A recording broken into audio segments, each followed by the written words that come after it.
प्रभु के वचन से सीखा था, राज्य में समृद्धि यानी prosperity in the kingdom. Praise the Lord, hallelujah. यह हमारे परमेश्वर का हृदय है। भजन 35-27 में लिखा है कि वो अपने दास के कुशल से यानी प्रॉस्पेरिटी से प्रसन्न होने वाला परमेश्वर है। Hallelujah, praise the Lord. पर उस समृद्धि में चलने के लिए, परमेश्वर की इच्छा को धरती पर पूरा करने के लिए, एक बात मैं आपसे कह दूं, स्वर्ग में हमें विजय नहीं पानी है। अगर हमें विजय पानी है तो इस धरती पर विजय पाना है। आमीन, हालेलुया। तो समृद्धि में हमें चलने के लिए सबसे महत्वपूर्ण बात है जिसकी जानकारी हमें होना बहुत ज्यादा जरूरी है। मैं आपसे कहना चाहता हूं मेरे प्रियो, जिस संसार में हम रहते हैं वहां पर सफलता के 2 पिलर्स हैं यानी खंबे हैं। एक पिलर है जो ये कहता है स्वयं के प्रयास, और दूसरा खंबा कहता है बहुत ज्यादा कठिन परिश्रम। अब इसमें समस्या ये है कि कठिन परिश्रम इतना करो कि रविवार को कलीसिया में मत आओ, कठिन परिश्रम इतना करो कि बच्चों को क्वालिटी टाइम ही मत दो, दुकान पे इतना बिजी हो जाओ कि जीवन जीना भूल जाओ। ये संसार का एक सिद्धांत है कि पूरी तरह से कठिन परिश्रम कर, पूरी तरह से स्वयं के प्रयास लगा, अपने बल पर भरोसा कर, तब तुझे सफलता मिलेगी। मेरे प्रियो, मैं आपसे कहना चाहता हूं, हम कलीसिया में जितने लोग आते हैं, हम संसार की चीजें यहां पर ना लेकर आए, बल्कि वचन की बातें उन्हें जाके बताएं। परमेश्वर के रास्ते दुनिया के रास्तों से अलग है। परमेश्वर का तरीका बेहद ही डिफरेंट है। Praise the Lord, hallelujah. अब मैं आपको एक ऐसी बात यहां पे बताना चाहता हूं जो आप हो सकता है सरप्राइज हो जाओ, आप आश्चर्यचकित हो जाओ, और हो सकता है विश्वास भी ना कर पाओ। पर मेरे प्रियो, यह वचन कह रहा है, मैं नहीं कह रहा हूं, ये मेरा वर्जन नहीं है, यह पवित्र आत्मा का शब्द है। तो ध्यान से सुने, पवित्र आत्मा क्या कहता है। इफिसियों की पत्री 1 अध्याय और 3 वचन मेरे साथ निकाले। इफिसियों की पत्री उसका 1 अध्याय और 3 आयत। 3 आयत जी। Praise the Lord. हमारे प्रभु यीशु मसीह के परमेश्वर और पिता का धन्यवाद हो कि उसने हमें मसीह में, उसने क्या किया है, हम विश्वासियों को मसीह यीशु में स्वर्गीय स्थानों में हेवनली प्लेसेस में सब प्रकार की आत्मिक आशीषें दे दी है। Hallelujah, praise the Lord, hallelujah. ये है परमेश्वर का सिस्टम। आज बहुत सारे लोग कर क्या रहे हैं, मैं आपको बताऊं गलती कहां हो रही है। अपने प्रयास के द्वारा परमेश्वर की आशीष को प्राप्त करना चाहते हैं, जैसे प्रार्थना के द्वारा, वचन पढ़ने के द्वारा, देने के द्वारा, कोई सेवा देने के द्वारा। मैं ये नहीं कह रहा कि ये चीजें मायने नहीं रखती, पर जब हमारी मानसिकता ये होती है कि मैं इसलिए दे रहा हूं कि मैं आशीष पाऊं, मैं प्रार्थना इसीलिए कर रहा हूं कि मैं ब्लेसिंग पाऊं, मैं वचन इसलिए कर पा रहा हूं कि उसकी कृपा मुझ पर हो, तो मैं आज आपको बताऊं कि आज जिस समय में हम जी रहे हैं वो नई वाचा में हमें परमेश्वर लेकर आया है। और इस नई वाचा में एक चीज मैं आपको बताऊं, हो सकता है जो शरीर में चलते हैं उन्हें बात अच्छी ना लगे, प्रभु यीशु मसीह ने हमारे लिए कुछ करने के लिए छोड़ा ही नहीं है, उसने सब कुछ कर दिया है। ये प्रकाशन पौलुस कहता है, मैं 3रे स्वर तक उठा लिया गया और जीसस ने मुझे एक रेवलेशन दिया है। क्या प्रकाशन है कि मैं मसीह यीशु में पहले ही से आशीषित हूं। कोई तो बोले हालेलुया। दे दिया का क्या मतलब है कि कार्य हो चुका है। आज पता है समस्या कहां आ रही है। वे विश्वासी जो प्राप्त करने की मानसिकता में है, वे उन चीजों को जो प्रभु दे चुका है वे प्राप्त करने के लिए मेहनत कर रहे हैं। पर वचन ये कह रहा है कि परमेश्वर ने हमें कितने प्रकार की, सारे प्रकार की, यानी जो हमें जरूरत थी, जो हमें धरती पर चाहिए, जिसकी हमें आवश्यकता पड़ेगी, वो उसी समय आपको दे दी गई जब आपने पापों से प्रायश्चित किया, आपका नया जन्म हुआ, आपकी आत्मा के अंदर यह जमा हो चुका है। इट इज डिपॉजिटेड, ये पहले से जमा हो गया है कि मसीह यीशु में आते ही मैं पहले ही से ऑलरेडी ब्लेस्ड हूं। एक बार और पढ़े, हो सकता है कुछ लोगों को समझ में नहीं आ रही मेरी बात, एक बार जोर से पढ़ दीजिए। हमारे प्रभु यीशु मसीह के परमेश्वर और पिता का धन्यवाद हो, धन्यवाद देते हैं कि उसने हमें मसीह यीशु में स्वर्गीय स्थानों में सब प्रकार की आत्मिक आशीषें हर दी है। एक प्रकार की आत्मिक आशीष दे दी है। Praise the Lord। दे दी का क्या मतलब है? क्या मतलब है भाई? दे दी का मतलब क्या है? कि हमें पहले ही से मिल चुकी है। Praise the Lord। हालेलुया। प्रभु को महिमा मिले। आशीष पता है क्या है? आशीष परमेश्वर की एक एबिलिटी है, एक योग्यता है, एक सामर्थ है जो हमें इस जीवन में समृद्धशाली बनाती है, जो हमें इस जीवन में प्रॉस्पर बनाती है। आशीष एक आत्मिक सामर्थ है, और जब आशीष हमारे जीवन में आती है वो हमारे जीवन के ऊपर, श्रापों के ऊपर हावी हो जाती है। अब कई लोग कहते हैं हाथ रखकर प्रार्थना कर दो कि मैं आशीषित हो जाऊं। कई लोग कहते हैं तेल के द्वारा प्रार्थना कर दो तो आशीषित हो जाऊं। कई लोग कहते हैं थोड़ा सा जल छिड़क दो मेरे दिमाग पर तो मैं आशीषित हो जाऊं। मैं आपसे पूछना चाहता हूं कि तुम कब विश्वास करोगे? तुम कब फेथ में आओगे? जब तुम्हारे ऊपर कोई शारीरिक चीज की जाएगी। तुम वचन पर क्यों नहीं विश्वास करते? तुम पवित्र आत्मा के पवित्र शास्त्र पर क्यों विश्वास नहीं कर लेते कि मैं पहले ही से मसीह यीशु में ब्लेस्ड हूं?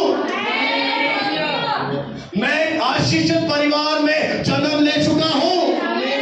पहाड़ों पर सोना चांदी मेरे परमेश्वर का है। हजारों जानवर परमेश्वर के हैं, और जो उस परमेश्वर का है वो मेरा है। मैं आपको बताऊं, ये एक हम्बलनेस है मेरे जीवन में। कई लोग कहते हैं नहीं नहीं, ये कौन सी आप बात बोल रहे हो? ये एक सच्ची नम्रता है।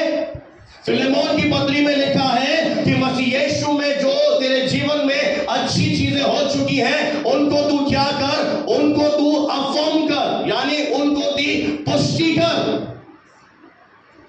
तेरे भले कामों का ये फल नहीं है, ये आशीषें तेरा प्रतिफल नहीं है, ये तेरी मेहनत के द्वारा नहीं आई है।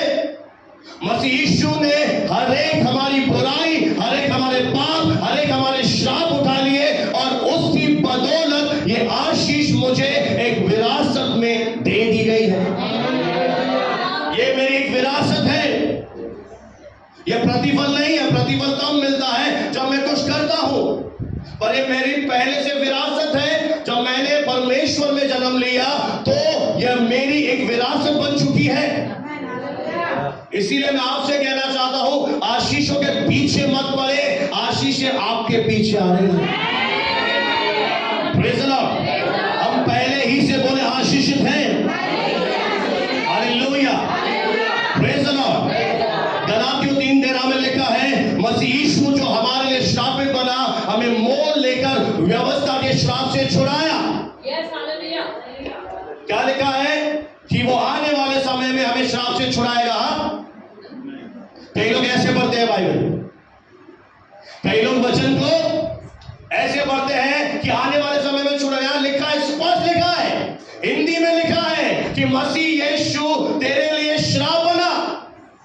अब बताओ, बहुत सारे विश्वासी क्या कर रहे हैं? हाथ रखा रहे हैं, एक मीटिंग से दूसरी मीटिंग में जा रहे हैं, जहां अभिषेक जाता है खींचने जा रहे हैं। अरे हाथ रखो, श्राप टूट जाए।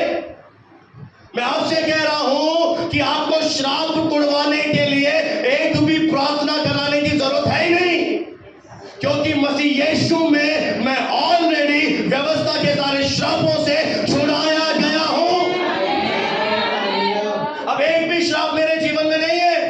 कई विश्वासी आते हैं, पास्टर मेरे घर में अलाए बलाए दिख रही है। मैंने कहा तेरी सोच में अल्लाह बला है। कई सारे लोग डिलीवरेंस मीटिंग में जा रहे हैं। डिलीवरेंस मीटिंग छुटकारे का सभा अन्य जातियों के लिए है। और कई लोग भी कहते हैं आ मेरे पास आ, मैं प्रार्थना करूंगा तेरा छुटकारा हो जाएगा। हमें लगता है, हमारा शरीर कहता है हाँ सही बोल रहा है, मेरा छुटकारा नहीं हुआ, अभी भी मैं बीमार हूं, अभी भी मैं पाप करता हूं, अभी भी मैं कमी यकीन में हूं। यह पवित्र शास्त्र हमारी विरासत है, यह मेरी एक इनहेरिटेंस है। इसे जब आप पढ़ेंगे आपके अंदर से अंधकार मिट जाएगा। मसीह यीशु ने व्यवस्था के श्राप से छुड़ा दिया, क्योंकि लिखा है अब्राहम को मैं आशीष दूंगा और तुझे आशीष का मूल बना दूंगा। Praise the Lord, hallelujah. 3 श्राप है व्यवस्था के। पहला व्यवस्था का श्राप आया कि परमेश्वर के लोग गरीबी में जीने लगे। दूसरा व्यवस्था का श्राप आया, परमेश्वर के लोगों के ऊपर बीमारियां राज्य करने लगी। तीसरा श्राप आया कि मनुष्य परमेश्वर से अलग हो गया, यानी आत्मा में उसका अलगाव हो गया। पर क्रूस से कलवरी पर यीशु मसीह ने, बाइबल कहती है इसलिए हुआ कि अब्राहम की जो ब्लेसिंग परमेश्वर ने वादा किया था, अब वो तुम्हें मिले कैसे? वादा तो कर दिया अब्राहम से, पर चैनल कौन बने, बिचवाई कौन बने, दे कौन तुम्हें? इसलिए मसीह यीशु बीच में आ गया। उसने अब्राहम की आशीषें ली और अन्य जातियों को जो विश्वास करते हैं उन्हें दे दी। अब व्यवस्था में 28 अध्याय पहली आयत से लेकर पूरा पढ़ लेना। पहले आशीष लिखा हुआ है, फिर श्राप लिखा हुआ है, क्योंकि व्यवस्था का देने का एक ही मूल उद्देश्य था कि पाप की पहचान हो जाए। व्यवस्था से कोई धर्मी नहीं ठहरता, पर पाप को समझ में आ जाए। मैं आपसे एक बात कहूं, अभी मैंने संडे का समय रखा सुबह 9 बजे, आप 10 बजे आए उदाहरण के लिए, तो आप क्या हो गए? आपने आज्ञा तोड़ी, हाँ है ना, व्यवस्था तोड़ी। अब आपको क्या मिलेगी? अगर मैं टाइम ना रखूं तो, मैं कुछ भी समय नहीं रखूं, जब भी आप आओ आपको मैं कुछ बोल सकता हूं? बोले हाँ ना, बोलिए ना, खाना नहीं खा के आए? पर जब मैंने समय दे दिया तो अब आप क्या हो गए? अब आप फंसे। समय नहीं और व्यवस्था ही नहीं तो आप फंसे ही नहीं। तो प्रभु ने व्यवस्था क्यों दी? ताकि आपको यह मालूम पड़ जाए कि ये पाप है और मैं इसे पूरा नहीं कर सकता। इसीलिए उसे मसीह यीशु ने हमारे लिए पूरा किया। अब इफिसियों 1:3 का जो वचन है, मैं आप सबसे पूछना चाहता हूं, आपने कितने घुटने तोड़े जो आपको आत्मा की आशीष मिली? कितने साल अपने घुटने तोड़े? कितने महीने आप 40 दिन उपवास में गए कि इफिसियों 1:3 पूरा हुआ? ये तब पूरा हुआ जब मैंने यीशु को ग्रहण कर लिया, जब मैंने जीसस को अपना प्रभु बना लिया। मेरे लिए सारी प्रकार की आत्मिक आशीषें मुझे मिल गई, क्योंकि मैं कहां पैदा हो गया? मैं परमेश्वर के फैमिली में पैदा हो गया। हालेलुया। अब आपके मन में सवाल हो रहा है, प्रभु के दान बहुत सारे मसीह आशीषों में नहीं चल रहे। मैं आपको बता रहा हूं, गलातियों 4:1 निकालें, ध्यान से सुनना, बहुत महत्वपूर्ण वचन है। कैसे हम राज्य में प्रॉस्पेरिटी में चलेंगे, जल्दी से निकालें गलातियों 4:1। मैं ये कहता हूं कि वारिस जब तक बालक है, वारिस जब तक बालक है, यद्यपि सब वस्तुओं का स्वामी है, वो सारी वस्तुओं का स्वामी है, तो भी उसमें आगे और दास में कोई भेद नहीं है। अब ध्यान से मेरी तरफ देखें, वारिस क्या है? यानी जब आपने राज्य में जन्म लिया, आप कैसे पैदा हुए? एक एडल्ट पैदा हो गया 18 साल के। कैसे पैदा हुए? आप एक छोटे बच्चे की तरह पैदा हुए। तो अगर वारिस क्या है? अगर बालक है तो वचन कह रहा उसमें और दास में, नौकर में कोई। अब मान लेते हैं कि वारिस के माता पिता दुनिया से चले गए, उन्होंने किसी गार्डियन को खड़ा किया, गार्जियन को खड़ा किया, प्रबंधक को खड़ा किया, संरक्षक को खड़ा किया, बोला ये मेरा बेटा है, ये मेरी सारी प्रॉपर्टी इसी के नाम पर मैंने कर दी है, अब इसे दे देना।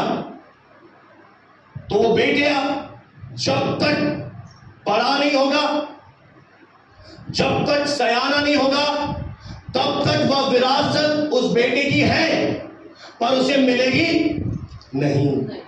इसलिए उसी घर में नौकर भी खाना खा रहा है, बेटा भी खाना खा रहा है, नौकर को भी कपड़े लेके दे रहे हैं, बेटे को भी लेके दे रहे हैं। यानी ज्यादा उस बच्चे में और दास में अंतर क्यों नहीं है? क्योंकि वो वारिस क्या है? अभी बच्चा है। आशीषें उसे मिल चुकी हैं, विरासत उसे मिल चुकी है, पर वो कब मिलेगी? जब वो एक एडल्ट हो जाएगा, 18 साल का हो जाएगा, तब उसका जो गार्जियन है, जो प्रबंधक है, बोलेगा ये ले मेरे बेटे तेरी संपत्ति जो तेरे पेरेंट्स तुझे दे के गए थे। कोई तो बोले हालेलुया। उसी तरह से मसीह यीशु में पैदा होते ही मैं हर एक बात का स्वामी बन गया। मैं ऑलरेडी आशीषित हूं और मैं आपसे कहना चाहता हूं, कभी भी प्रयासरत मत रहे कि प्रभु मुझे आशीष दे। कब विश्वास करोगे इस वचन पर?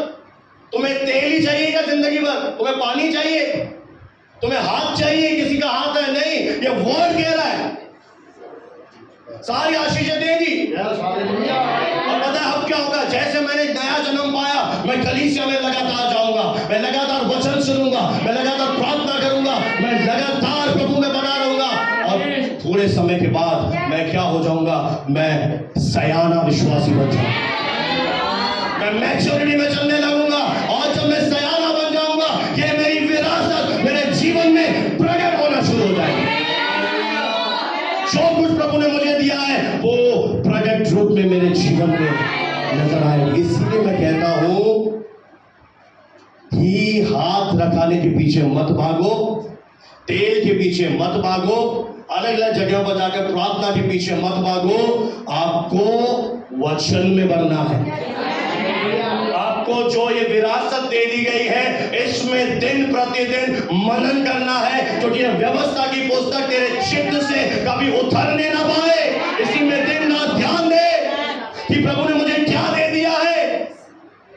अब बहुत सारे लोग उन ब्लेसिंग को पाकर प्रभु को धन्यवाद नहीं देते, पर उन्हीं आशीषों के लिए परमेश्वर से विनती करते हैं। मैं आपको एक बहुत अद्भुत गवाही देना चाहता हूं।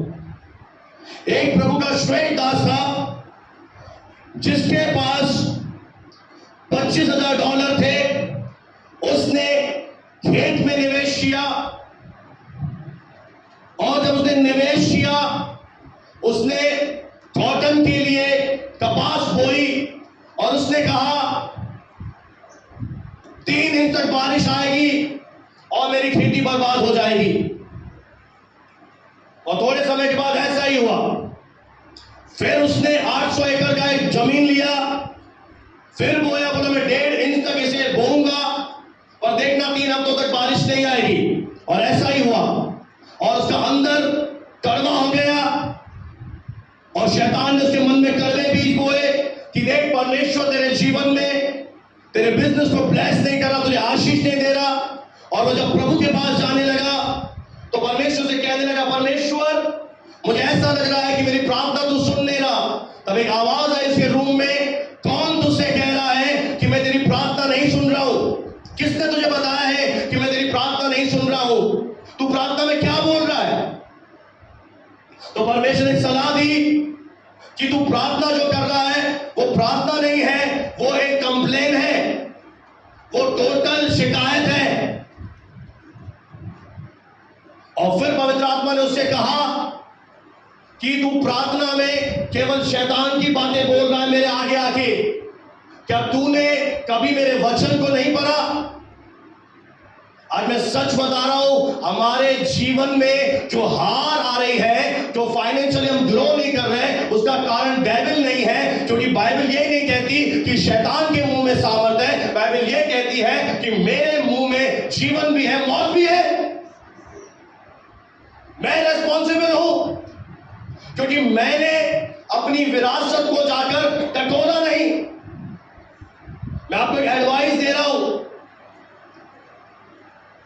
कि पवित्र शास्त्र पूरा परमेश्वर की प्रेरणा से रचा गया है, पर विशेष करके जो पत्रियां हैं, जो लेटर्स हैं, वो विशेष कलीसिया को लिखे गए हैं। और आज मैं और आप कलीसिया है, इन्हें ध्यान से पढ़े ताकि आप वो प्रार्थना में ना मांगे जो परमेश्वर ऑलरेडी आपको दे चुका है।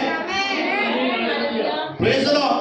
और परमेश्वर ने उसे करेक्ट किया, परमेश्वर ने उसे सही किया कि मैं नहीं, उसके पीछे शत्रु है, अंधकार की शक्तियां हैं तेरे जीवन में काम कर रही है। और तूने क्या किया है? मैं आपको एक बात रुक के बताऊं, जादू टोने वाले, तंत्र मंत्र करने वाले कैसे श्राप भेजते हैं आप नहीं बता पा रहे। शब्दों के द्वारा वो इस मुंह का इस्तेमाल करते हैं और अपने मुंह से शब्द निकालते हैं और इन शब्दों के द्वारा दुष्ट आत्माओं को सामर्थ मिलती है। और अगर आप विश्वासी हैं, आप परमेश्वर के जन हैं, और जब भी आपने नेगेटिव अपने मुंह से बोला, जब आपने अपने जीवन के ऊपर गलत चीजें रिलीज करी कि मैं तो बीमारी हूं, मैं तो कभी समृद्धि देखूंगा ही नहीं, प्रभु तो चाहता ही नहीं है, प्रभु तो पता नहीं क्या चाहता है, आपने अनजाने रीति से दुष्ट आत्माओं को अपने जीवन के ऊपर अधिकार दे दिया है। और वो अधिकार पाकर आई है तेरे पास। आप कहिए क्यों आ रही है मेरे पास? आपने अधिकार दे दिया, आपने उसे अथॉरिटी दे दी। नहीं तो परमेश्वर का वचन कहता है यीशु मसीह ने उसे हरा दिया और शैतान को अवसर मत दो। जब भी आप वचन के विरोध में बोलेंगे, आप क्या कर रहे हैं? परमेश्वर से कह रहे हैं प्रभु मुझे ब्लेस कर, प्रभु मुझे ब्लेस कर, प्रभु मुझे ब्लेस कर। अरे आप क्यों नहीं वचन पढ़ लेते? क्यों नहीं? गलातियों 3:13 में आपसे एक सलाह दे रहा हूं, मैं आपसे सच कह रहा हूं, प्लीज घर जाकर जो सुनाया जाता है ऑनलाइन 3 बार तो सुनो, 10 बार 50 बार उस आयत को फिर से पढ़ो कि ये वचन कह क्या रहा है। व्यवस्था के श्राप से छुड़ाया है, छुड़ा लिया है, फिर मैं बीमार क्यों हूं? फिर मैं गरीब क्यों हूं? फिर मैं बांझपन में क्यों हूं? तब आपके अंदर एक हियाव आएगा और आप खड़े हो जाएंगे और इस डेविल से कहेंगे अपना बैग पैक कर मेरे जीवन से, get out, out in the name of Jesus. Praise the Lord. आप अपने मुंह से ही उसे अवसर दे रहे हैं, जबकि परमेश्वर का वचन कह रहा है कि मैंने पहले ही से तुझे आशीष दे दी है। समृद्धि का मतलब है लगातार रीति से उपलब्ध करा देना। हालेलुया। कोई तो बोले प्रेज़ द लॉर्ड। अब मैं आपको एक और आयत दे रहा हूं, उत्पत्ति की पुस्तक उसका 1 अध्याय और 28वां वचन। अब ध्यान से मेरे साथ बने रहना कि प्रभु का वचन क्या कह रहा है। और परमेश्वर ने उनको आशीष दी और उनसे कहा फूलो फलो और पृथ्वी पर भर जाओ, आगे, और उसको अपने वश में कर लो, आगे, और समुद्र की मछलियों तथा आकाश के पक्षियों और पृथ्वी पर रेंगने वाले सब जंतुओं पर अधिकार रखो। आमीन। पहले क्या किया प्रभु ने? पहले आदम को बोला ये काम तुझे दे रहा हूं, धरती पर राज्य कर, ये कर वो कर।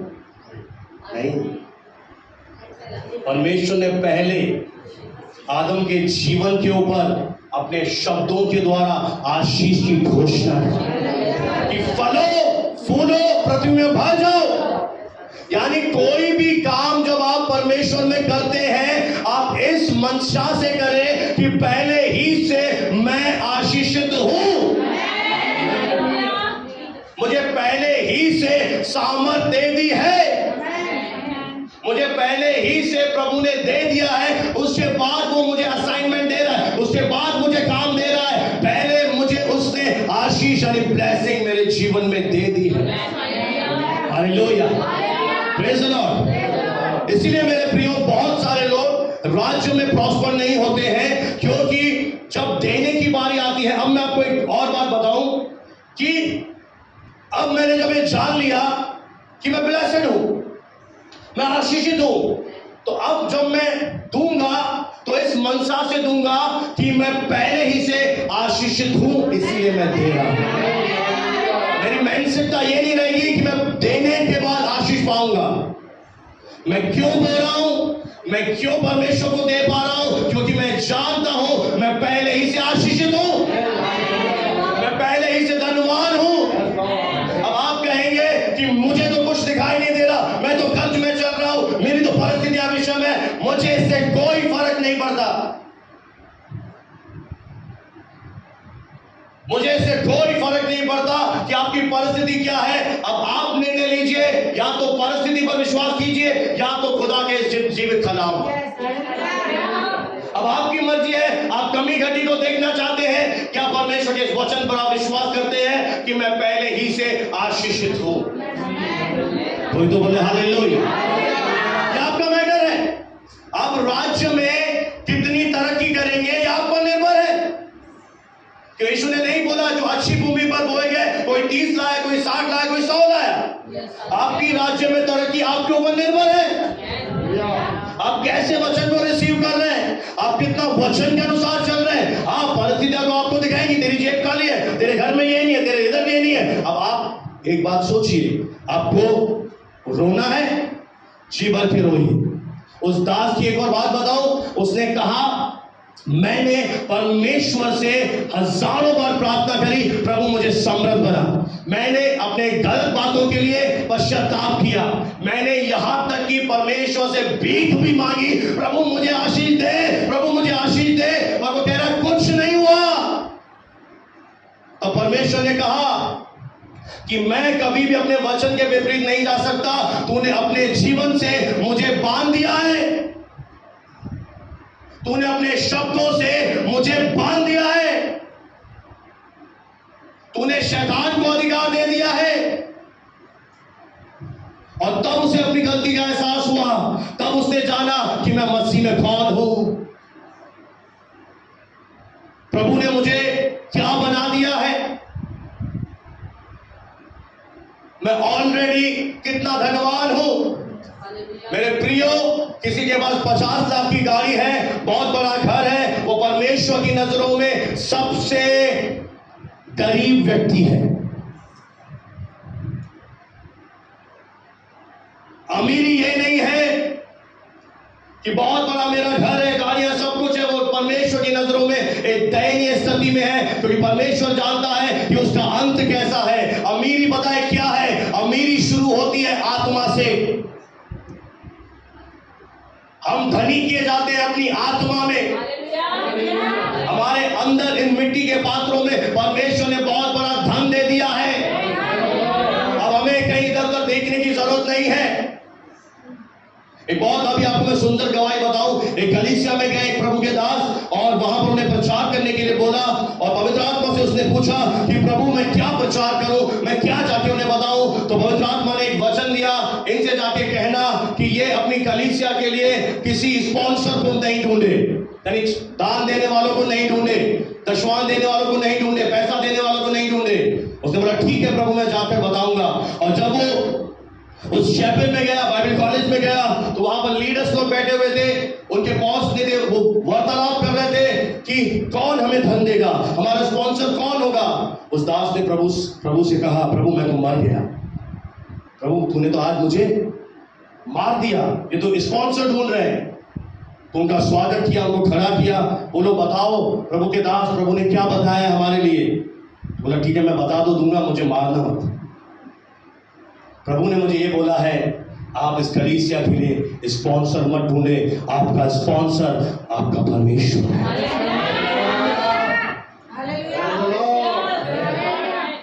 पता है इस नई वाचा में कई बार हम मिक्सचर में चलते हैं, नया दाखरस पुरानी मशकों में नहीं डाला जाता। जब हमारे जीवन में प्रॉब्लम आती है हम दहाड़ दहाड़ कर रोते हैं। मैं आपसे एक बात रुककर कहना चाहता हूं, अगर आप आंसू बहाने वाले व्यक्ति हैं तो मेरी सलाह मानिए, अगर आंसू बहाने हैं तो आत्माओं के लिए बहाओ जो नरक में जा रहे हैं।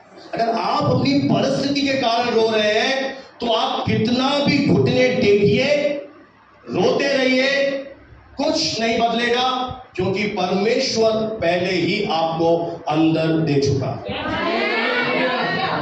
अब रोने का सवाल ही नहीं है, अब परमेश्वर को मनाने की जरूरत ही नहीं है। जब उसने पहले ही मुझे दे दिया, अब क्या जरूरत है कि मुझे इस प्रकाशन में चलना है, मुझे इस रेवलेशन में चलना है। जो दे दिया है फिर उससे क्यों मांगू? Praise the Lord. कोई तो बोले हालेलुया। परमेश्वर को महिमा मिले। नीति वचन 10 अध्याय का 22वां आयत पढ़े जल्दी से। नीति वचन 10 अध्याय और 22वां वचन। जी। धन्य यहोवा परमेश्वर की आशीष से मिलता है, हाँ, और वे उसके साथ दुख नहीं मिलाता। अब आप सुनिए, इंग्लिश के वर्जन में लिखा है the blessings of the Lord it make it rich. यानी इसका हिंदी में अनुवाद है कि परमेश्वर की आशीष ही किसी व्यक्ति को धनवान बना देती है। कोई तो बोले हालेलुया।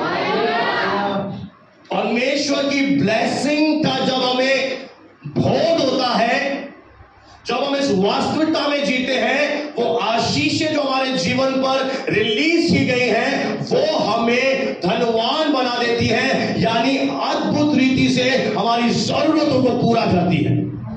Praise the Lord. अगर आप पुराने नियम में भी चले जाए, गिनती की पुस्तक में भी अगर आप देखिए तो यही बात हमें मिलती है। गिनती 23 अध्याय 20वां वचन। गिनती 23 अध्याय और 20वीं आयत और 23वीं आयत पढ़े। देख आशीर्वाद देने की आज्ञा मैंने पाई है। अब क्या कह रहा है यहाँ पर? एक भविष्य लगता है बिलाम, उसने परमेश्वर से क्या आज्ञा पाई? मैंने आशीर्वाद देने की आज्ञा पाई है। वे आशीष दे चुका है। वह क्या दे चुका है? अब मुझे समझ में नहीं आता कुछ लोग क्यों गरीबी में जीना चाहते हैं। मुझे एक बात समझ में नहीं आती, कुछ लोग क्यों बीमारी के लिए लड़ते हैं, बीमार रहना पसंद करते हैं, जबकि वचन कह रहा है देख मैं तुझे क्या दे चुका, क्या रिलीज हो चुका है मेरे ऊपर। पता है कुछ विश्वासी श्रापों से इतना डरते हैं, इतना कांपते हैं कि वो लगातार एक ही चीज ढूंढते हैं, मेरे श्राप तोड़ दीजिए।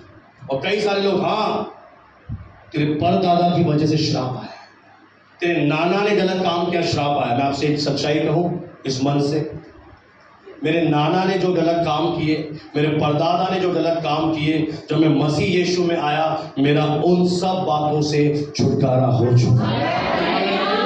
अब कोई कर्ज मेरे जीवन में कार्य नहीं कर सकता, कोई अंधकार की शक्ति मुझे श्राप नहीं दे सकती, नहीं दे सकती, क्योंकि मेरे ऊपर आशीर्वाद की घोषणा की जा चुकी है, मेरे ऊपर आशीष आ चुकी है। अब श्राप मुझे हावी नहीं हो सकते, क्योंकि वो ऑलरेडी टूट चुके हैं। अब कोई जरूरत नहीं है कि छुटकारे के लिए हम प्रार्थना कराएं, हो चुका है छुटकारा। Praise the Lord. एक मैंने क्या पाई, प्रभु ने उसे क्या आज्ञा दी? अरे तो पुराना नियम है, नए नियम तो बोला दे दिया है। अब मेरे साथ में मेरे भाई, प्रेज़ द लॉर्ड, मैं आपके अंदर से धन का लोभ लालच मोह निकाल रहा हूं कि आशीष का, प्रॉस्पेरिटी का एक मकसद है। अगर आप इस मानसिकता से बीज बो रहे हैं कि मैं बोऊंगा तो प्रभु मुझे देगा, तो ये आपकी गलतफहमी है। आप पहले ही से आशीषित हैं। अब जो मैं दे रहा हूं इसलिए दे रहा हूं क्योंकि मुझे पता है कि मैं आशीषित हूं। आई एम ऑलरेडी ब्लेस्ड, मेरे पास सारी आशीषें हैं। आशीर्वाद की घोषणा मेरे जीवन में हुई है। दाऊद भी कह रहा है 23 में निश्चय भलाई और करुणा जीवन में मेरे साथ बनी रहेगी। उसे भरोसा था कि मेरे दाएं हाथ पे भलाई है, मेरे बाएं हाथ पे करुणा है। उसने यही कहा गोलियत पीछे पड़ा है, शाऊल पीछे पड़ा है, यार कितने शत्रु, बेटा दुश्मन बन गया। नहीं नहीं नहीं, आपकी आंखों से जो दिखाई दे रहा है वो सच्चाई नहीं है। यह वचन हमारे जीवन का एक आईना है। निश्चय भलाई करुणा मेरे साथ साथ चल रही है। मेरे ऊपर परमेश्वर ने आशीष की घोषणा कर दी है। अब श्राप मेरे ऊपर नहीं आ सकते।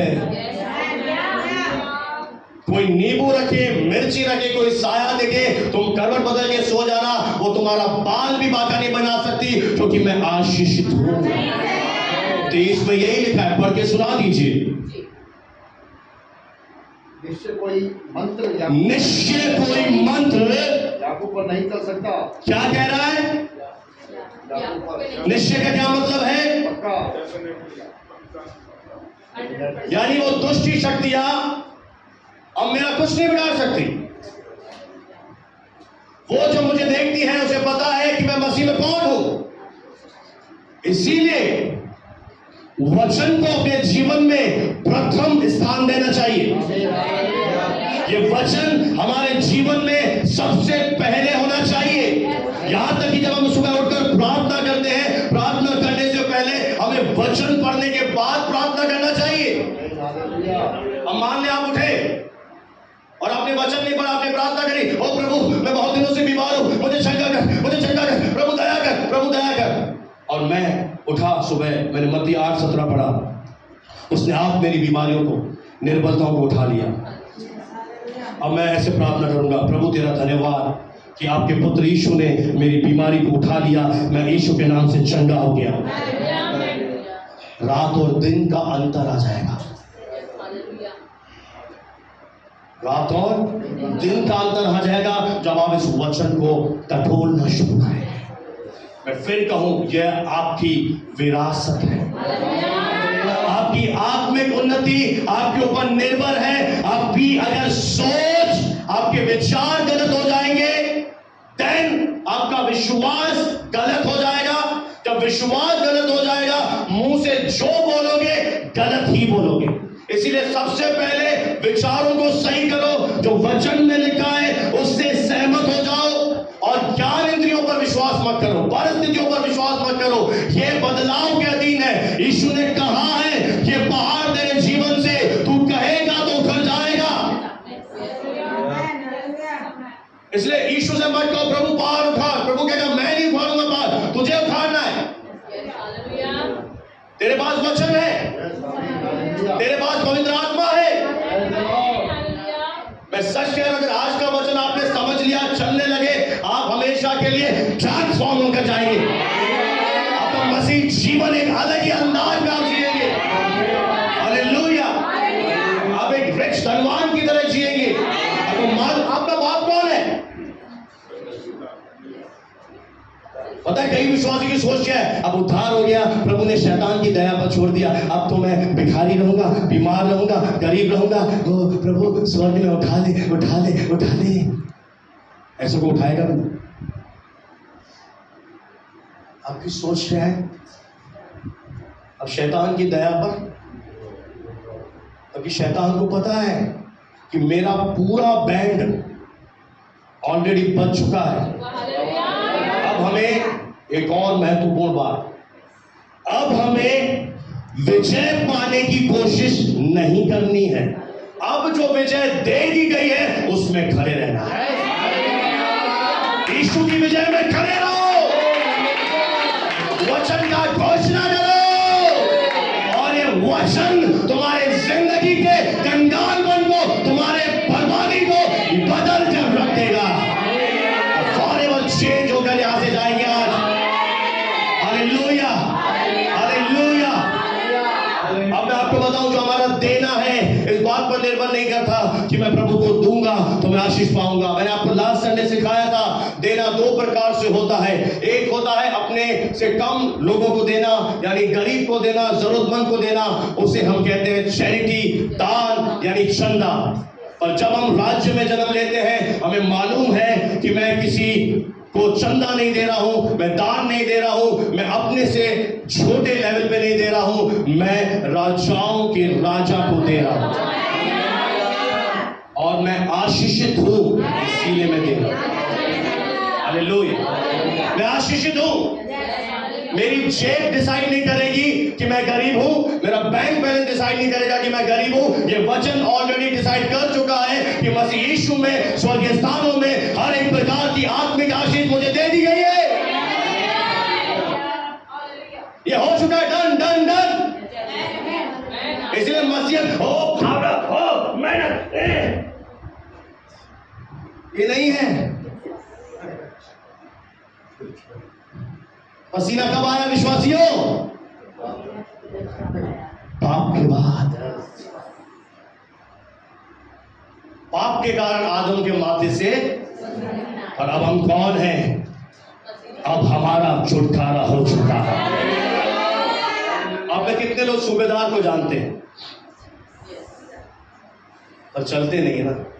उसने कितनी सुंदर बात बोली, तो बताएगा मुझे, वचन याद है क्या बोला उसने कि प्रभु तू, मैं योग्य नहीं तू मेरे घर पे आए, तू केवल क्या कह दे, तू वहीं से वचन कह दे, मेरा दास चंगा हो जाएगा। क्योंकि वो कौन था? प्रभु से पूछा मैंने, कौन था प्रभु, इतना कैसे उसको पता? बोला आर्मी में एक अफसर था, आर्मी में, और नौकर चाकर इसके, तो वो अच्छी तरह से जानता था अधिकार क्या है, अधिकार कैसे इस्तेमाल किए जाते हैं। मैं जब कुर्सी पर बैठता हूं, मैं घंटे में तो टिंग पानी लाओ, एक ऐसा पानी, ठंडा पानी लाओ, मेरे दोस्त आए लिम्का हो लो, कोल्ड ड्रिंक मंगाओ, समोसा मंगाओ। अच्छी तरह से पता था जब मैं बोलता हूं तो सामने वाला सर झुकाकर मेरी बात सुनता है। यीशु तो इस सृष्टि का राजा है, तू कह दे मेरा दास चंगा हो जाए। जब आप लगातार इस वचन को अपने घर पर बोलेंगे, कमरा बंद करके बोलेंगे, किचन में बोलेंगे, गाड़ी चलाते बोलेंगे, जो मैं अभ्यास कर रहा हूं मैं आपको सिखा रहा हूं, एक ही बात बोलेंगे। मैं तो इंग्लिश में बोलता हूं, हिंदी में बोले, blessed be the God and father of my Lord Jesus Christ who has blessed me with every spiritual blessing in heavenly realms। धन्य है मेरा यीशु मसीह का परमेश्वर पिता, जिसने मसीह यीशु में स्वर्गीय स्थानों में मुझे हर एक प्रकार की आत्मिक आशीष दे दी है। पता है इससे क्या होगा? परमेश्वर खुश हो जाएगा, कहेगा बेटा तुझे विश्वास है, और वो ब्लेसिंग पता है फिर हमारे जीवन पर। अभी कहाँ है वो आशीष है? बोलो आत्मा में। अब मुझे एक काम करना है, जो आत्मा में है उसे इस धरती पर निकालना है। तो मुश्किल है नहीं, उसके लिए क्या करना है? मुंह का इस्तेमाल। उसके लिए क्या करना है? मैंने लास्ट टाइम आपको बताया था कि देना मेरा बीज है, और जब हम बीज बोते हैं हम पानी पिलाते हैं। उसी तरह जब हमने बीज बोया, परमेश्वर के राज्य में हमने दिया, उसके बाद हमारा पानी है, हमारा अंगीकार। कि जब मैं परमेश्वर के वचन को लेता हूं, उसे जैसे 3 बार दवाई लेते हैं, मैं 3 बार उसे पढ़ता हूं, सुबह शाम रात। मैं अंगीकार करता रहता हूं, मैं वचन की घोषणा करता रहता हूं, और जब मैं वचन बोलता हूं तो उस आत्मा मेरा बाल भी नहीं बिगाड़ सकती, क्योंकि मैं उसे मौका नहीं देता। मैं यही नहीं बोलता कितनी कमी है प्रभु, कितनी घटी है प्रभु, दया कर, नहीं, मैं ये बोलता हूं मेरा परमेश्वर मेरी सारी जरूरतों को पूरा करे। मेरे शब्दों से उसे महिमा मिलती है। मेरा बोलना पवित्र आत्मा को मौका दे देता है कि वो मेरे जीवन में काम करे। Praise the Lord. दिल थाम के बैठिए, अभी तो बहुत कुछ आ रहा है, अभी और भी मैं आपको बताऊंगा। Praise the Lord. तैयार है? प्रभु को महिमा मिले, ग्लोरी, प्रभु को महिमा मिले। कुछ आयतें मैं आपको दे रहा हूं, बहुत ढूंढ कर लाया। अरे लागू कर दी ना आपने, आपका जीवन सेम नहीं रहे, और ऐसे ही चले गए तो शैमुएल भाई आप उनको अगले साल भी आके ऐसे देखोगे। Praise the Lord. नीति वचन 3 अध्याय 9 और 10 आयत। पहले हम 9 पढ़ेंगे जल्दी से। नीति वचन 3 का 9 जी। अपनी संपत्ति के द्वारा, अपनी संपत्ति के द्वारा, और अपनी भूमि की सारी पहली उपज से, अपनी भूमि की सारी पहली उपज दे देकर परमेश्वर की प्रतिष्ठा करना। आमीन। क्या कह रहा है वचन? कि ऑनर योर गॉड, यानी उस राजा का आदर करते हुए देना। जब भी हम देखते हैं हमारी मानसिकता क्या है, इसीलिए हमें पता होना चाहिए कि जब मैं दे रहा हूं मैं आशीषित हूं। इसलिए अपने आप को विक्टिम, पीड़ित मत समझे कि मेरे पास तो है ही नहीं। मैं आपसे सच कह रहा हूं, आपके पास परमेश्वर ने बीज दिया है। Already you have seed. इसलिए आप टूटे हुए नहीं हैं, आप बैगर्स नहीं हैं, आपके पास सीड है। हो सकता है छोटा है, बड़ा है, उससे कोई मैटर नहीं है। परमेश्वर को पता है, उसने आपको बीज दिया है। और अब अपनी संपत्ति के द्वारा अपनी कौन सी उपज बोल रहा है? बोले पहली उपज। जोर से बोले पहली उपज।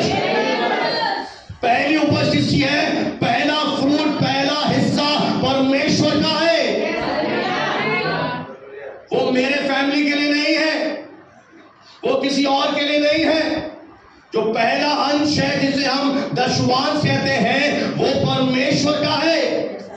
और मैं आपको एक और बात बताऊं कि पुराने नियम में दशवांश आया है, नए नियम में एक भी शब्द नहीं है दशवांश के विषय में। आप कहेंगे फिर हम क्या चढ़ाएं प्रभु को? तो आप जब चढ़ावा चढ़ाते हो, आपको शुरुआत जो करनी है वो दशवांश से करनी है। और नई वाचा के अंदर परमेश्वर का प्रेम तुम्हारे अंदर है। अब तुम 20, 30, 40, 50 जितना प्रभु से तुम्हारा प्रेम है उतना आप दे सकते हो। अब कितना धीरे हालेलुया निकला देखो भाई। मैं वो पास्टर नहीं हूं जो आपको मूर्ख बनाऊं। आप तो बढ़ते नहीं, आपको एक मिनट में मैं बना सकता हूं, पर मैं सच्चाई का प्रचार करता हूं। एक भी आयत पौलुस पतरस ने नहीं बताई कि दशवांश चढ़ाओ। उन्होंने ये बोला कि जब भी तुम चढ़ाओ तुम दिल से चढ़ाओ। पुराने नियम में 10 था, शुरू कहां से करे? 10 से शुरू कर। और जितना तेरा प्रभु से प्रेम है तू उतना दे, कोई लिमिट नहीं है। 20% प्रेम है, 20 दे, 30 दे, 40 दे, जितना तेरा प्रेम है, जितना तू खुदा से लिपट कर चलना चाहता है, जितना तेरे अंदर राज्य के लिए एक बोझ है, तू देना। कौन मना कर रहा है? इसलिए नए नियम में पौलुस ने कोई पाबंदी नहीं डाली। क्यों नहीं डाली? क्योंकि नई वाचा में हमने केवल प्रेम के बारे में सुना नहीं, हमने क्रूस पर यीशु के प्रेम को देखा है। और जब मैं दूंगा तो प्रेम से दूंगा कि मेरे मसीह की कलीसिया है, वो मेरा पिता है, मैं आशीषित हूं। मैं इसलिए बीज नहीं बोला कि हो बहुत ही कम है, कैसे तू क्या करूं? नहीं, मेरा बीज चाहे छोटा हो चाहे बड़ा हो, मैं इसलिए दे रहा हूं। I am blessed. अब से अच्छा तो मैं हूं, दूसरे हफ्ते भी डाल रहा हूं। देखो नहीं डाल रहे हो, समझ नहीं है बच्चे। Praise the Lord. अभी प्रभु के दास आए थे, मैंने एक बीज बोया। कैसे? आंसुओं के साथ। Praise the Lord. आप कहेंगे है ही नहीं। Praise the Lord.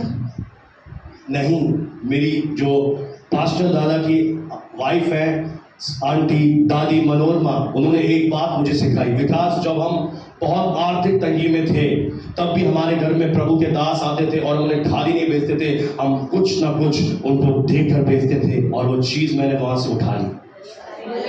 Praise the Lord. अब आप एक बहुत महत्वपूर्ण आयत दे रहा हूं, तैयार है लेने के लिए? रोमियो 11:16 मेरे साथ बने रहे। रोमियो की पत्री 11 अध्याय और 16वां वचन। रोमियो की पत्री 11 अध्याय और 16। जब भेंट का पहला पेड़ा हाँ पवित्र ठहरा, आगे तो पूरा गूंदा हुआ आटा भी पवित्र है, आगे और जब जड़ पवित्र ठहरी, आगे तो डालियां भी ऐसी हैं। हालेलुया। इसका मतलब ये है कि जब मैंने अपना पहला उपज, मेरा पहला दशवांश या मैंने पहला जो अंश था प्रभु को दिया, तो वो क्या ठहरा? वचन के अनुसार वो क्या ठहरेगा? ये क्या ठहरेगा? ये क्या ठहरेगा? तैयार? सहमत है? ये पवित्र है। जब जड़ पवित्र है तो डालियां भी, यानी जब मैंने 10 दिया तो ऑटोमेटिक मेरा 90 भी आशीषित हो गया है। समझे? जो मेरा बीज अगर पवित्र है तो जो 90 मेरे हाथ में है, जितना भी मेरे हाथ में, वो ऑटोमेटिक पवित्र है। और एक बात और जान लो, जो पवित्र है उसे डेविल छू नहीं सकता। यानी अब जो मेरे पास इनकम है उसे कोई डॉक्टर, कोई गरीबी, कोई बंधन नहीं छीन सकता। एक बहुत बड़े प्रभु के दास थे, उन्होंने कहा या तो दशवांश चढ़ाओ या तो डॉक्टर को फीस चुकाओ। इधर गिव टाइट या डॉक्टर को पैसा दो, तन्हाली में जीवन जियो। अगर मैंने 10% अलग कर दिया, 20 अलग कर दिया, तो मेरा जो रिमेनिंग भाग है इस रोमियो 11:16 के अनुसार वो पवित्र ठहर चुका है। वो अब पवित्र है, यानी अब डेविल उस इनकम में हाथ नहीं डालेगा। बहुत से लोग कहते हैं मैं फल नहीं रहा, मैं फूल नहीं रहा, घर पे आता बहुत है, उड़ जाता है। उसका कारण है कि हम ईमानदार नहीं है, हम राज्य में लगातार बोते नहीं है। जब हम बोना शुरू कर देंगे, हम परमेश्वर को राजा समझ कर देंगे, हमारा रिमेनिंग जो भाग होगा वो ऑटोमेटिक आशीषित होगा। फैमिली के लिए है। वो आप गंडाल को दे सकते हैं, आप कहीं भी बोल सकते हैं, आपकी मर्जी, वो आपका है, और पहला परमेश्वर का है। और तब रोम नीति 3:10 में लिखा है कि ऐसा करने से तेरे खत्ते भरे पूरे रहेंगे, तेरे दांत रस से नया दाग मधु निकलता रहेगा। यानी तेरे जो ब्लेसिंग्स हैं वो बहना शुरू करेंगे। Praise the Lord, hallelujah, hallelujah, praise the Lord. एक और बात मैं आपको बता दूं, नीति वचन 11 अध्याय 24वीं आयत और 25वां वचन, जल्दी से पढ़ो। जैसे ही आप ऐसे हैं जो छितरा देते हैं, जो क्या करते हैं, छितरा देते हैं, बिखेर देते हैं। यानी क्रिसमस आया तो ये लीजिए, फाउंडेशन डे आया तो लीजिए, अरे भवन में काम करा रहे हो ये लीजिए। ऐसे भी लोग हैं मंडली में जो क्या आदत है, बिखेरते रहते, देते रहते, अरे मांगो नहीं, देते रहेंगे। और ऐसों के जीवन में क्या होता है, तो भी उनकी बढ़ती होती है। मैं तो इसलिए नहीं दे रहा हूं, मैं तो तुम्हें घटी में चली जाऊंगी, बढ़ रही है। क्या है राज्य का सिद्धांत कि जब हम बिखेरेंगे तो हम कभी भी जिंदगी में कमी घटी में नहीं जाएंगे। हमारी समृद्धि पूरे दुनिया के लोगों के सामने प्रकट होगी। लोग हमें जानेंगे कि मैं अब्राहम का मूल हूं, मैं आशीषित हूं। Praise the Lord, hallelujah. और ऐसे भी हैं जो दान से कम देते हैं, यानी जितना उन्हें देना चाहिए उससे भी वो होल्ड कर देते हैं। नहीं, ये नहीं दूंगा। एक और मैं राज्य का सिद्धांत सिखाऊं। आपकी नौकरी, आपका बिजनेस, आपकी कमाई का जो साधन है वो एक बीज है जो प्रभु ने आपको दिया है। अब दुनिया के लोग नहीं है कि उससे सब कुछ अपना अपना करेंगे, वो एक सीड दिया गया है ताकि आप उस सीड को विश्वास से बो दें। एक अवसर आपको परमेश्वर दे रहा है राज्य में बोने का, क्योंकि मैं कौन हूं, मैं आशीषित हूं। जब मैं छितरा के दे रहा हूं तो मेरी घटती नहीं हो रही, मेरी क्या हो रही है, मैं इधर भी बोल रहा हूं, मैं उधर भी बोल रहा हूं, मैं हर भवन के हर काम में मैं एक्टिव हूं, मैं कलीसिया का एक्टिव मेंबर हूं।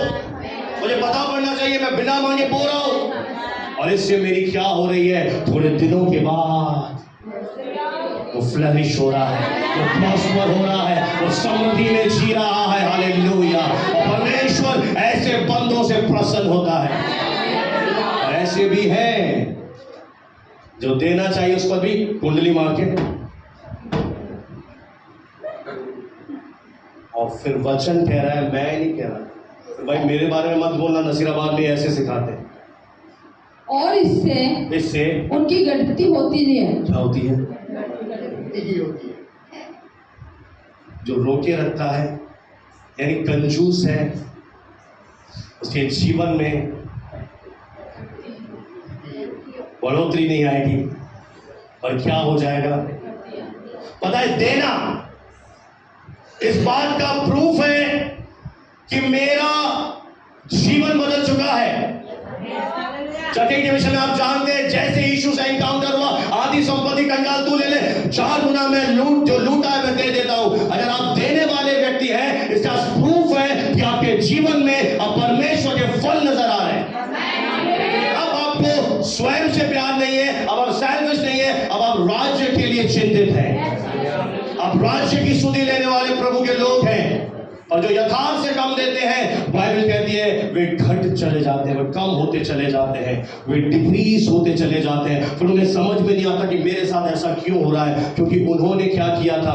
आज यहाँ पर भी बहुत सारे लोग हैं जो पहले बहुत कर रहे थे, पर अब मैं देख रहा हूं थोड़ा सा हट गए पीछे। ये बहुत ही गलत साइन है।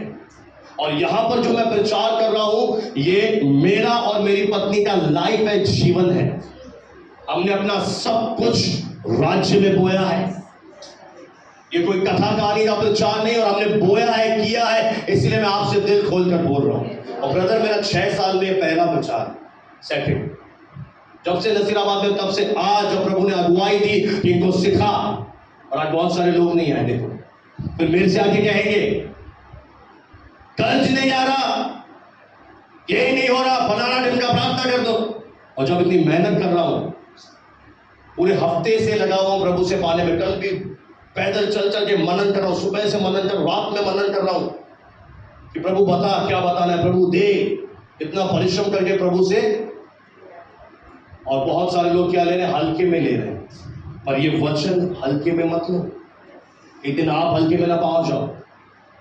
इसलिए जब आप राज्य में बोते हैं, एक मानसिकता होनी चाहिए, हम राजा को दे रहे हैं, We are giving to a king, हम आदर के साथ बोल रहे हैं। और वो राजा का एक नियम मैंने बताया था, वो रखता नहीं है, वो मल्टीप्लाई करके, गुणात्मक वृद्धि करके आपको लौटा है। फिर से रिपीट करूं, चंदा समझ कर दोगे तो वापस कभी नहीं आएगा। चंदा आता है क्या भाई? पर जब राजा को दोगे तो राजा का एक नियम है, वो रखेगा नहीं, आपको बढ़ा कर देगा। मैं किस मानसिकता से दे रहा हूं? मैं आशीषित हूं। आखिरी बात बताकर मैं अपने कथन को समाप्त करूंगा। अगर आप चाहते हैं कि ये जो आशीष आपके जीवन में आ चुकी है ये क्रियाशील हो जाए, ये प्रोजेक्ट हो जाए, तो मैं आपको बहुत सॉलिड एक रीजन दे रहा हूं। अगर आपको नजीराबाद से अजमेर जाना हो, आप कैसे जाएंगे?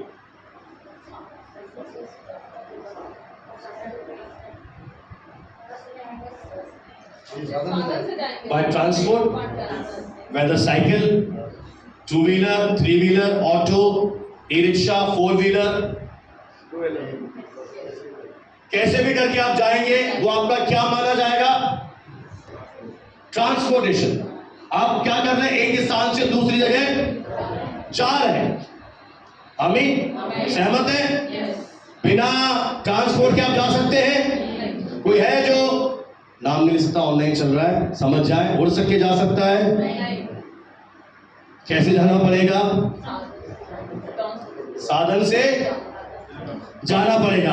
मैं परमेश्वर से कह रहा था, प्रभु मैं एक उदाहरण इन्हें सिखाना चाहता हूं, पर ये थोड़े लोग क्या है, कम विश्वास करते हैं, तो एक मुझे उदाहरण दे, एक गवाही दे, मुझे टेस्टिमनी दे कि मेरा जो समझाना है इनको समझ में आ जाए। तो परमेश्वर ने एक अद्भुत काम किया था। कल मैं गाड़ी की सर्विस कराने गया, तो मैं एक विश्वासी का पास में दुकान था, वहां चला गया और वहां उसने बोला बैठो भैया, अब आओ बैठो, पानी वानी पिलाया और वो गवाही शेयर करने लगा। और जब से गवाही शेयर करी, मैंने कहा प्रभु तू सचमुच मनों को जांचने वाला है। मुझे मिल गया स्लू। Praise the Lord. कोई भी आप बाइबल ना खोले, ध्यान से केवल मेरी तरफ देखें। भजन 103:20 में ऐसा लिखा है, हे यहोवा के दूतों, इसके दूतों, खुदावंत के दूतों, फरिश्तों, तुम जो बड़े वीर हो और जो परमेश्वर के वचन को मानने से, सुनने से उसे पूरा करते हो। यानी, और इब्रानी 11:1-14 में लिखा है कि वे सब सेवा टहल करने वाली आत्माएं हैं। यानी मिनिस्ट्री एंजल्स है, जो उद्धार पाने वालों के लिए परमेश्वर ने इस धरती पर हमें सेवा टहल करने वाले दूत हर एक को दिए हैं। आमीन, प्रेज़ द लॉर्ड। अब वो दिखाई दे रहे नहीं दिखाई दे रहे वो अलग मुद्दा है, पर हमें दे दिए गए हैं। और 103:20 में दाऊद कह रहा है, वो क्या सुनते हैं? वो एक ही चीज सुनेंगे फरिश्ते जो आपको दिए गए हैं, और वो है परमेश्वर का वचन। एक ही बात पर वो ऑर्डर फॉलो करते हैं। जब हम अपने मुंह से परमेश्वर का वचन बोलना शुरू कर देते हैं, आपने बीज बो दिया, आपने अपना काम किया, अब आपको पानी देना है। अब आप क्या करेंगे? रोज रोज परमेश्वर के वचन को लेंगे और वचन की घोषणा करना शुरू करेंगे। तो मैं आपको एक गहरी बात बताऊं कि स्वर्गदूत कैसे काम करते हैं विश्वासी के जीवन में। जब हम वचन बोलते हैं तब हम उनके लिए एक रास्ता तैयार करते हैं। जब हम वचन बोलते हैं उनके लिए मानो एक फ्लाईओवर तैयार हो जाता है, एक ट्रांसपोर्टेशन का रास्ता तैयार हो जाता है, और इस रास्ते के द्वारा वो हमारे पास आते हैं और जो वचन हम बोल रहे हैं उस वचन को हमारे जीवन में असलियत में पूरा कर देते हैं। अरे समझ में? अब जैसे उदाहरण के लिए मैंने एक बीज बोया, बीज बोने के बाद मैंने कुछ वचन लिए और मैं बोलने लगा कि परमेश्वर मेरा चल रहा है, मुझे कुछ घटी ना होगी। मेरा परमेश्वर अपने महिमा के धन के अनुसार मेरी जरूरतों को पूरा करेगा। मेरा परमेश्वर मेरे जीवन की सामर्थ है। ऐसे करके मैं वचन का अंगीकार करने लगा। मसीह ने मुझे व्यवस्था के श्राप से छुड़ा लिया है। गरीबी एक श्राप है जिससे मेरा छुटकारा हो चुका है। मैं देने वाला विश्वासी हूं, इसलिए मुझे भी दिया जाएगा। हिला हिला कर, दबा दबा कर लोग मेरी गोद में डालेंगे। मैं इस तरह से क्या कर रहा हूं, अपने बीज को बोने के बाद इसे पानी दे रहा हूं। कितने लोग समझ गए मेरी बात? आपने बीज बो दिया, अब बीज बोने के बाद आपको क्या करना है? पानी देना है। पानी कैसे दोगे? आप वचन का अंगीकार करके दोगे। और जब आप वचन का अंगीकार करोगे, आपकी परिस्थितियां बदले चाहे ना बदले, सीजन चेंज हो ना चेंज हो, आपको वचन पर अड़े खड़े रहना ही है। लगातार वचन बोलते रहना है। शैतान शक लाएगा, बोलेगा कुछ भी नहीं बदला, ये नहीं हुआ, वो नहीं हुआ, चल प्रार्थना करा दे। नहीं, वचन बोलते रहना, बोलते रहना, बोलते रहना, बोलते रहना लगातार। और उस वचन को बोलने के द्वारा स्वर्गदूतों को एक रास्ता मिल जाएगा। स्वर्गदूत लोगों को आपके लिए उनका मन खोल देंगे और आपके पास जो आपका जरूरत है वो आपको मिलना शुरू हो जाएगा। अब गवाही सुनो उस परिवार की। वो ऐसा कह रहे थे, हमें घर बनाना था, हमारे पास 4 लाख रुपए थे, हम सब, मेरी 3 बेटियां, 1 बेटा और मैं, मेरी पत्नी प्रार्थना कर रहे थे और सब प्रार्थना कर रहे थे। मेरी बारी आई तो मैंने प्रार्थना नहीं करी, मेरी बेटी ने प्रार्थना करना शुरू किया। और जब प्रार्थना किया, हमारी आंखें बंद थी और हमें अंदर से ऐसा लगा कि इस कमरे में बहुत रोशनी आ चुकी है। और उस समय मेरी बेटी को पवित्र आत्मा ने दिखाया कि स्वर्गदूत बोरे भरकर पैसे लेकर आए हैं। उसके बाद वो उठे प्रेयर से और थोड़े दिनों के बाद 4 लाख लोगों का घर बन गया। तब उन्हें याद आया कि ये घर कैसे बना, स्वर्गदूत लेकर आया था।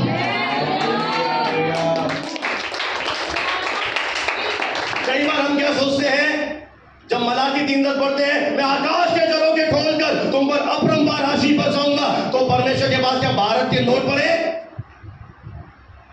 दुबई की करेंसी पड़ी है, अमेरिका की करेंसी पड़ी है, स्वर्ग से बरसाएगा? नहीं, आपको सेवा टहल करने वाले दूत दिए। आप कौन हो? एक तरह से आप होटल में जाने वाले एक मालिक हो। और स्वर्गदूत कौन है? आपके वेटर है। वेटर क्या पूछता है? नहीं बहन, आज तो भिंडी खिलाऊंगा। या बहन बोलती है पनीर टिक्का मसाला, बोली ना बहन। सर रोटी कैसी लेंगे? तंदूरी, आधी सिकी हुई, आधा अंडा कच्चा पक्का, पनीर के साथ कौन सा लेंगे? पीला, प्याज हल्का, लहसुन मिर्ची, ऐसे करता है। तो स्वर्गदूत इब्रानियों 14 के अनुसार हमारी सेवा करने के लिए परमेश्वर के एक संदेशवाहक है जो जाएगा, आपके वचन सुनेगा और आप जो बोलोगे, आप वचन बोल रहे हो, आपके जीवन में वो जरूरतों को पूरा करेगा। Hallelujah, praise the Lord, praise the Lord. अगर आपने वचन नहीं बोला, आप पुराने ढरे पे जिए। अब्राहम ने एक प्रार्थना करी, मैं तो प्रभु मिट्टी हूं। आज भी बहुत सारे लोग वही प्रार्थना, अब मिट्टी थोड़ी है, अब तो तुम नया मनुष्य बन। वो खड़े हैं बेचारे कि विश्वासी बोले। 103:20 में साफ दाऊद ने लिखा कि वो क्या सुनेंगे? वचन। उन्हें वचन बोलो, मुंह से जोर से वचन बोलो। कई लोग ऐसे बोलते हैं,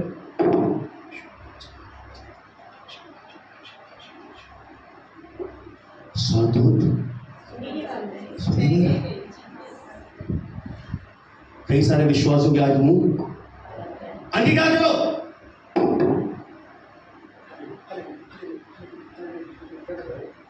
आईसीयू में एडमिट है, सांसें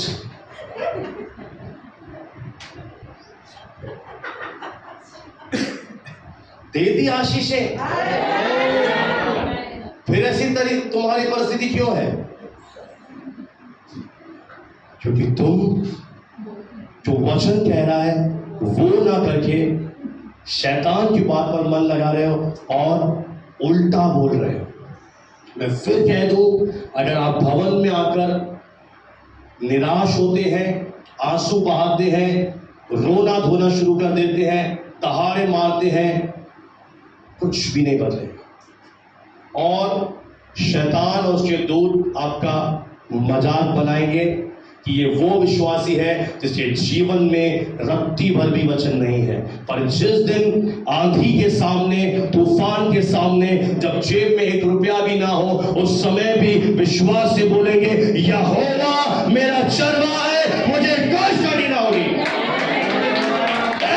आपके जीवन में सप्लाई आना शुरू होगा।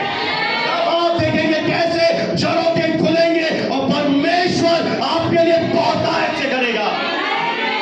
उसने दूध दे दिए हैं, अगर बीज तुमने बो दिया है तो पानी भी तुम्हें देना है, फलवंत भी तुम्हें करना है अपने बीज को। आपके ऊपर जिम्मेदारी है। आप ये नहीं कह सकते पल्ला झाड़ देंगे, प्रभु कुछ नहीं करता, प्रभु के दास में अभिषेक नहीं है। नहीं है ऐसा, ये झूठ है। सच्चाई ये है कि आत्मिक आशीषें मिल चुकी हैं। अब प्रगट कैसे होगी? जब मेरी मानसिकता होगी आई एम ब्लेस्ड। मैं पीड़ित नहीं हूं कि जब मैं बीज बोलूं मेरे पास नहीं है। नहीं, जो भी मेरी परिस्थिति हो, पर मैं ये जानता हूं मैं ब्लेस्ड हूं। ये मेरी सोच है। अगर आप ये सोचते हैं आप गरीब हैं तो आपने अपने पिता को नीचे गिरा दिया है। आपका पिता इस दुनिया का सबसे धनवान व्यक्ति है। एग्रीड है मेरी बात से? क्या मेरा पिता छोटा है? यीशु ने क्या बोला वो सबसे बड़ा है? वो क्या पक्षियों की चिंता करता है, कौओं को खिलाता है? साफ लिखा है वचन में, वो सेवा टहल करने वाली आत्मा है जो खड़ी है तुम्हारे पास, तुम्हारे इंतजार कर रही है। आदेश दे, बोल मुझे क्या चाहिए तुझे, वचन का अंगीकार कर। कई बार परमेश्वर कई लोगों के पास चंगाई के दूत भेजता है और जब आप वचन बोल रहे यीशु के कोड़े खाने से चंगा हो गया, वे दूत आपको छूते हैं और आपकी बीमारी चली जाती है। ये दूत हमारी सेवा के लिए रखे गए हैं, हमारी सुरक्षा के लिए दिए गए हैं, हमारे लिए ही हैं। हालेलुया। ये है राज्य में समृद्धि के कुछ सिद्धांत। पहले अपनी पोजीशन जानो। आज ये मेरी पोजीशन है कि मैं पहले ही से आशीषित हूं। मैं आशीष पाने के लिए कुछ नहीं कर रहा हूं। अगर मैं प्रार्थना कर रहा हूं, मैं बीज बो रहा हूं, मैं सेवा कर रहा हूं, मैं बाथरूम साफ कर रहा हूं, मैं इसलिए कह रहा हूं क्योंकि यीशु ने मुझसे प्रेम किया। ये मेरे प्रेम का एक रिटर्न है, ये मेरे प्रेम का एक कार्य है। मैं कोई ब्लेसिंग पाने के लिए ये कुछ नहीं कर रहा हूं। मैं आशीषित ऑलरेडी ब्लेस्ड इन जीसस। मैं तो ये कहता हूं I am rich beyond my wildest imagination. मेरी कल्पना से बाहर मैं अमीर हूं। अमीर ये नहीं है इस दुनिया के लोग, वो तो सबसे दयनीय स्थिति में आज, सबसे दयनीय स्थिति में आज जो अपने आप को धनवान समझ रहा है, सबसे ज्यादा धनवान है हम प्रभु के लोग। अगर आपको मैं आत्मा दिखा दूं तो आपकी आत्मा इतनी ज्यादा अमीर है, अंदर इतना ज्यादा प्रभु ने दे दिया है। अब जरूरत है उसे मुंह से निकालने की। आशीष एक सामर्थ है जो आपको सामर्थ से भरकर इस दुनिया में एक विजय के अनुभव में ले जाएगी। आपके जीवन के ऊपर आशीषें रिलीज की गई हैं। अब कोई श्राप हमारे ऊपर नहीं चलेगा, कोई श्राप हमारे जीवन पर लागू नहीं होगा। क्यों? क्योंकि मेरे जीवन पर क्या आया है आप जानते हैं। एक और मैं बताऊंगा, भाई बोलेंगे समय बहुत हो गया है। प्रभु आप सबको आशीष दे, खत्म कर दो इसे तो।